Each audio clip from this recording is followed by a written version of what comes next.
आजी मम्मी जी आदमी ठीके नु कहेला कि एकता में बल होखेला। बताई हमनी के सब जने मिलजुल के बानी त काता ना ठीक लागता जी। तो बढ़िया जानता नु के कोनो जानल नहीं खे के नैहरा में हमारा एगो बाई त ससुरो में कहीं रह मिलजुल के नैहर लेखा ससुरो मिल जाता नु के मन नैहर के लड़किन के जाए के मन नहीं खे करत का जानतनी हमार बाबूजी कतना कहलो कि बुचिया विदाई मांगे हम कहने कि ना हम के जे ठीक लगता हम के जे ठीक लगता। देखिए हम आटा मार देनी लोग चकवा कतनी बेल के अच्छा न मन दीदी जी बानी पूरी छान दे के सब्जी हमार खीर बना के कतना निमन से खा ले के जी। तो मिल बे के कह दिले त का दिक्कत बा पतो है बेटी में बाकल बाहु कने हम इहे मनैले रहे कि हे भगवान हम ससुरा जाए हम कबू अलगा ना हो कब ओसन भगवान जी हमरा परिवार दे दे है ना जी। ये तो सही कहता ये कने हम ना सोचले रही कि हमारा बेटी लेखा पतो है मिल जाए है सन है लेकिन सब ऊपर वाला के देन है महादेव जी के देन है के वैसे हम पतो पा ले एक में बानी तो बिन हच्चर खूट आंगना लौकता ना त अलगा रहती ना त केहू के एक बीत आटी त केहू के डेढ़ बीत आटी ना ए भगवान ए पूर्व के काली में हमनी में ओइसन दिमाग में मति बुद्धि में मत घुसिया ना कि हमनी के अलगा हो खिल जा। भगवान जी तो हम कहीं ना कि हे नारायण जी और सही मिला के जिंदगी पार लगा दी है के ये मम्मी देखी हमने के 3 जनी बानी ना आपके पतो टेंशन मत ले एकदम हथेली पर ना कनी है टेंशन हमरा कुछ के बा हो जब ले उतर गुल जब कुल टेंशन दूर हो गई हम तो कनी के छोड़ दीजिए हम कह देतनी के त रोवा कनी के ना बैठल भाई त क दिन त का हो गल देहिया खियाता हो कने पहिला से बताओ कनी ना मम्मी जी घर में गरम पूरी छनाई त रोवे पहले खाई माई हमरा कहले ना कि सास ससुर खियावल बहुत बड़का पुण्य प्रताप होला। अच्छा चलो त हम मन बता हमहू खा लेम तू खा लिह कोनो जरूरी नहीं के हम ही खाई ओकरा बाद खाई हम जेकरे भूख लगी से ही खा ले हम तो चाहे ना कि हम घर में गरम चूल्ही के खाना बनाई रोवा खइती त कितना ठीक लागित जी। अच्छा तोरो मन सब पूरा कर देम तू छनी हम खा लेम आदि दीदी कढ़ाई ठीक हल हां हो त नहीं लावा पूरी छानी बैठल कबे से आले के आवत नहीं ले जा ना हां लेके जा मुझे बना ले होगी अब जब छाने के ना तो रोवा के बुलावे के रोवा आई खा ले गरम गरम ना ले चलो जाती बदी तो ये नारायण कितना हो पतो हनी के बाई जा के कहता ये मम्मी जी हम बनाई में रहो जे खाइम घर में हम इहे सबक बा आ एको गो पतो हो बाई सन के कुरकुराली सन के हम बनाउनी इहे गोली खाए खातिर जाय द महादेव जी के दया से पतो हो त निमन उतरल बैसन हो दोनों टाइम तेल लगावेली सन बात झाड़ेली सन कपड़ा लता खींचेली सन बना के खियावेली सन अब का चाहिए परिवार में इहे न खुशी रहेला। लावा ए दुल्हन आइए दादा पूर्ण एथिया धी गुलबारी फाइनामा हो कुछ कह घर में नु घर बुझाला नु कि स्वर्ग घटे आय जी दीदी मम्मी जी चका करत रहनी है हम बेलत रहनी है अरे वो छान दिया बनाए में कने कुछ कह हमरा गोतिन नु एकदम तू लोग हमर बहिनियों से एकदम नीक बड़ लोग हो भगवान की कृपा से के जने कहा बिया हो ये छोटकू भिरी जानते बड़ो 2 दिन बाद छोटकू आइल बड़ पटना से नु त लागल बिया का करू ना जानत नहीं कहत रहनी है ना कि ए दीदी जी सड़िया दी जाने जितना गंदा हम फिर देते तला त कला पर कपड़ा फिजत हुई हां अच्छा हां वो काम करे में देखो दे चोटी ना ही हो जान जानू कने अगर हमनी के ननद सही रह जानू तो हमनी के और स्वर्ग लेखा घर हो जाई दीदी जी ननद त आन घर के बाली ना बात सुन जाला छोड़ी ना 4 दिन खातिर आओ त 4 दिन का गांव घर के सिखावला हम पड़ उतार नदी होइसे कलसी हमनी के अलग ना हो कि जी दीदी को वो जिंदगी में ना एक कने हम ना अब हमनी के पतो बेटा आई ओकर बातें अलग बा गलत वो बेटा के जिए के लाज करके मर जाए तो काल जानता नहीं हमार दीदी 4 दिन है सो आ जानता नहीं दीदी जी इतना ओकर में बन ना 6 महीना पर 2 महीना पर बिघा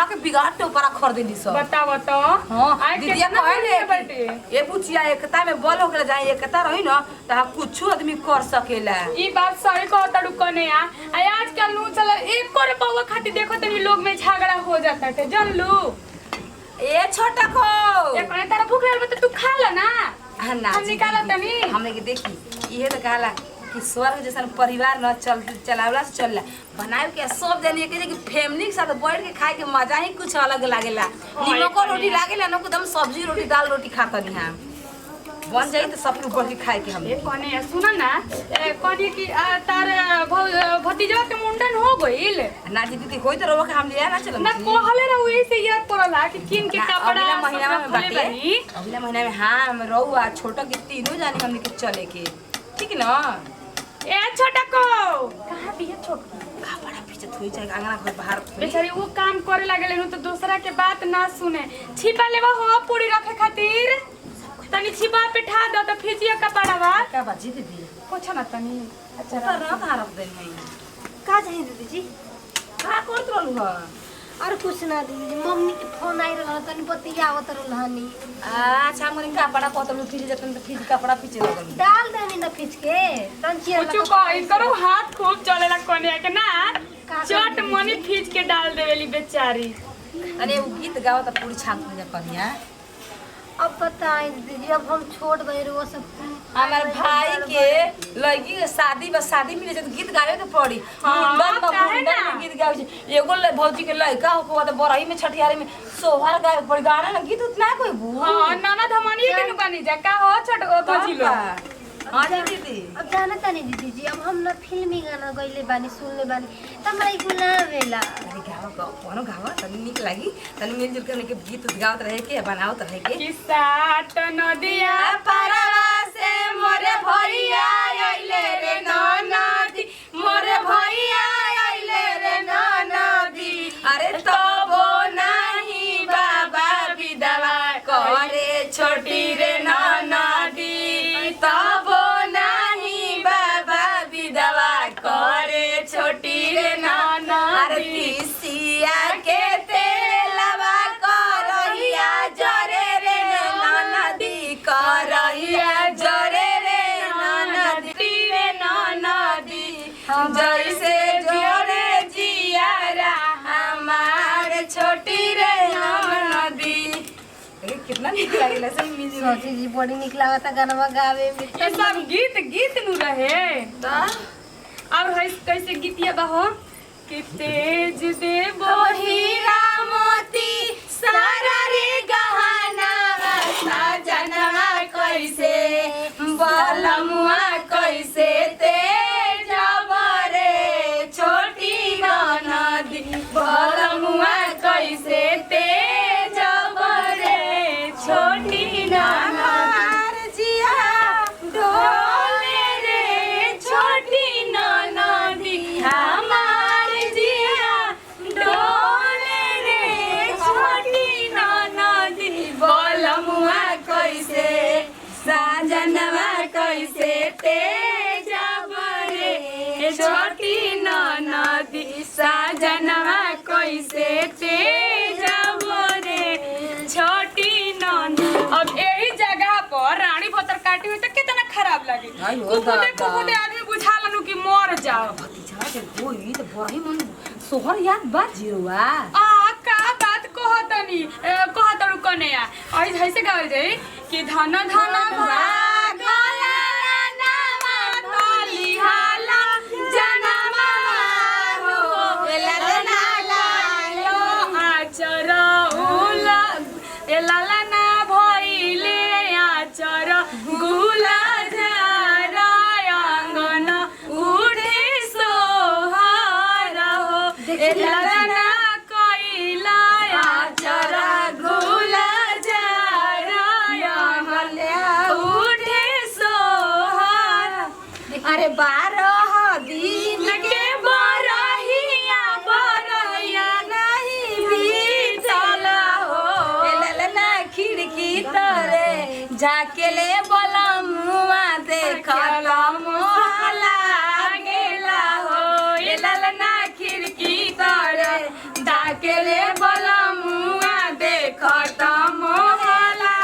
गेला हो। अरे सामने से देखी हो जाओ, खिड़की ला काहे देखी है? ए मम्मी जी तनी गोठा लिया ना थी हमें से आ हो कन्या रुको लेके आओ तनी। खा ले लो दाम दुल्हावा अब तो नहीं खोली खिया तो बजट खा लेला तो ठीक रहे। एक कनी बार तू खा ला ना हो कबले कर तड़ू तो रोवा जाई खा ले हम खा लेम बाद में जाई। तू लोग तो हमारे मुंह धइले रही लोग दीदी खा ले हमार खा भाई ले। कहले देखी कि बड़ जेठ के सेवा कर छोड़ के धर्म होखेला फर्ज होखेला। हम रवा से पहले खाले तो काम बड़ थोड़े कहा जाई कुछ करब रवा से छोटे काहे रवा बड़ बन तो बड़ कहाई। सही अरे प्रेम में धर्म का होखेला एक कने बोलिए अब बिचरिए से प्रेम भाव बात आदमी का देखिएबे कर प्रेम मत रख ना जी दीदी जी देखी जाई हटी हम बना तनी रवा जाई खाली जाई छोड़ी तो जाई जले जाई। ठीक बा कने आव तनी लेके छिपा घर छोटा को मान तनी हमके जैसे तू जानी मिल के रहनी ह जा दीदी कुछ बोल दे तो हम बात के भुला जाई ओसा ही हमने के मिलजुल के रह के नु तो एक दिन हमने के गांव के लोग देख के जर या कही कि सुखरुआ के बेटा कितना मिलजुल के रहे न स ये तो सही कहले हनी बात दीदी जान रही दीदी जी बड़की दीदी की तो अलग ही बात बट दिल तो वहाँ के दिल दरिया बाटे जी कोई बात में हमरा के इतना इतना लेत देते रहत नहीं आए जा देवर बबा खाना खिया दे जा पता ना कहाँ बोल हनी अरे देखो फोनवा कर ल फोनवा फोनवा के नहीं उठाई नहीं है मर्द के सेवा कोई पत्नी के धर्म होखेला हो कनिया यहाँ जन हमार मर्द के लिए चल जाए हमारा पंचको ठीक ना लगेला ई तो खेलबड़े नि फिक्र हो तरी से आए बताओ ना चलिए दीदी बन गई मम्मी जी के खिया ले दीदी जी के खिया ले तब हम खाई तनी दूर बा हो दादा जाते जाते ई बेरा हो गल घाम हो गल सौ से करा निकलनी है केने भी है बुचिया बुचियो ए बुचियो आहे ने आओ रे बुचिया तो कहनी जातिया होने के बाद जौने सपत जौने किन के ले आके दे दी नतिया महंगा या तो ना सामान देता वसनु के इदमी के पड़ता हो के तनी निक लुगा ले ली तब का करी विदाई करे के त महंगे ले लेनी है के में पसंद पड़ जाए आ रे बुची देखता लुगा निक बाया आवा देखा तो कनी लड़की के देबे के बता नी मने न लियाई हो चप्पो त नहीं है ना कनी देखा लिए देखता बुची ई करे खौरा बोरा लेखा पुरान उठा के लेल बड़े का पुरान है देखा तो अभी ये पके अस्तर नहीं खे धोइल हई हैं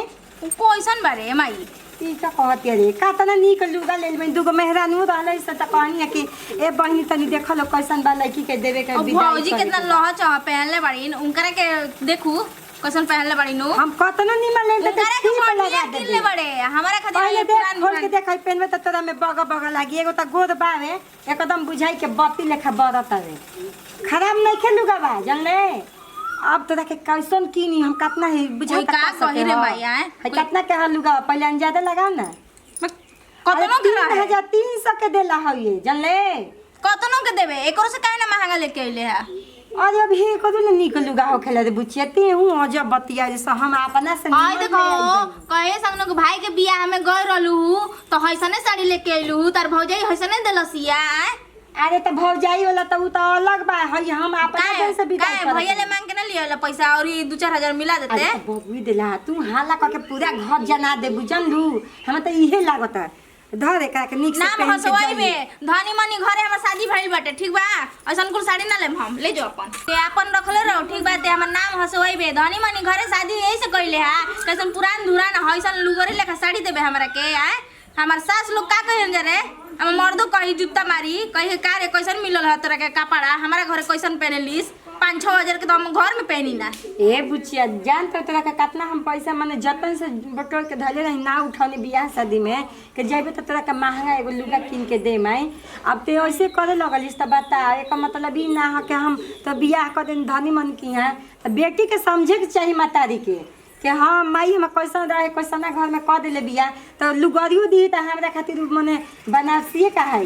लेकिन ते अब काहे ऐसे बदल एगो बात कही इज्जत ढाके के बना तो सड़िया भौजी के पहना दे आ भौजी वाला सड़िया उतार के हमरा के दे बस अब कुछ नहीं देख की कुल हमरा ले ना सापरी के अब कहिनु के हां एक कने तू लुगा दे दे हमरा लड़की के हइला तू पहन ल देखा त इहे कहाला छने भर में कनी के आंख मोटा जतई है 6 भर ना साले भर अब कहे लगल के 5,000 के हम घर में पहनी ना जेकर जितना का औकात बा उतने न देही हो है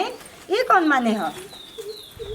जा हमनी के देता त बाउर लगता एगो लड़की बैसन के मातारी के घाव के लिसन अपना पैसा ले किन किन के नैया से ससुरा में ले जाके बड़ाई करे लिसन ई भी नु देलो पर कहले का हई ना ले त हौ ना ले हे दुर्गा माई घर परिवार सुखी संपन्न बनवैले रही मांगे सिंदूर सजौले रही ये असर लगा के दिया जाए नहीं है दुर्गा माई एक से एक जुग खराब हो गल बा बताओ केहू के केहू नहीं के समझत लड़ाई मार झगड़ा में तनी तनी मार झगड़ा में ये मर्डर हो गल हमारा मरद के बहुत डर लगला है माई बड़ी सुहाग भाग बड़ी कठिन के चीज एकरा के तू सलामत रखिया है दुर्गा माई घर में सुखी शांति बनल रहो कन्या का जी का कहतौ कले पूजा हाँ जी पूजा करे जानतनी थी का कहला कि ऐसे गोर लगनी है जातनी अब कमावा करे जानी एगो बात तह से कहल चाहत है कन्या कहीं अब कहम तो तू कहब के मम्मी जी खाली अपने फेरा में रहेली। हम तो कहत रही कि बेटी हमार बिया नु के चल कुछ दिन त ले ली दे ली जानता हूँ अतना ओकरा के एक पैसा बटोर के धनी हो लुगा किन के ले कहते के माई ई ना ले भौजी ला लुगा मंगा दे हमरा के पहने के भौजी ला नीमन दाऊ खराब है हो कने हां ना ना के लाले पेट निक लगेला हो हैं आ कैसन लुगा किन के लेनी हो रवा अरे पियर बा हो कहाई वाला बगे मोती सितारा बगे तनी कम बा लेकिन ई कोनो माने ना हो के पहनले हो तो हम कहीं के खोल के कन्या दे दे बताओ तू ही। अच्छा ये बताई कि ससुराइतिन भइल उनकरा तनिको बुद्धि बाटे उनकरा बाज के टोला माला के कवनो लड़की उनकरा इतना धनी घर में नहीं संगोल आ वो बिटिया के आतना आदमी करत मान सामान धनी घर बियाहो कइला साथ ना एथी क के आ उनकरा ई लागत कि माने हमरा के कुछ करते नहीं की सब बतावा तू ही अब माने ओकरा के हम का दी ही जो सपने ला माई बाप के जन देला ओकरा खुशी ले लेबे के एगो हमनी के लड़की कैसन हनी जाओ कि नहर में लुगारियो मिलेला नु तो ओकरा के चुनरी समझ के स्वीकार क के आती अरे रहेला कने घड़ी के नया फैशन जानत मर्दा ले पैसा लेके आवत ऐसा ना माई बाप के नाम होता आ मर्द के कमी नहीं रहता नहियो से एगो दूगो मिलता चार गो किन के ले जाके सास ससुर के दिखावत ई कौन बड़ी तो एको रुपया देलो नहीं कहते के ई ना ले निमन नहीं के हम 5,000 के अपने घरे पे नहीं ना हमार सास ससुर का कही हम अरे मैं तहार करम निमन तरह के गोतना घर कई बता तब नु तनु के देले भाई तब नु हो लेकिन उ लड़की समझते के हम मातारी कहां ले का क के देती हे भगवान के ओके बाल बच्चा दनु तो ऐसन चंडालिन मत दनु कि ओकर इज्जत में कबहू नाक चढ़ैल ही रहो आना ई चंगाल लड़की जामल बिया नु के हम का कहि जनलू एगो बिया तार के धइले बिया हमरा के एरा कहां से नाम का जौन कहले तवन लेके दे दीना लेकिन नाम नहीं खेले तो जान जी ह कने आई। अच्छा तावे दिन हमरा के कहत रही कि भौजी के साड़िया खोल के दी हां है बताव है 4,000 के साड़ी आजे के हटे आय हम कपड़ा के इज्जत करी ना जन्नी बढ़िया बढ़िया से फीस पाच के रखी ना उनकरा के 10,000 के हम तो 2 दिन ओकर इज्जत ना करी ऐसा ला सारे लीनू जैसे लागला कि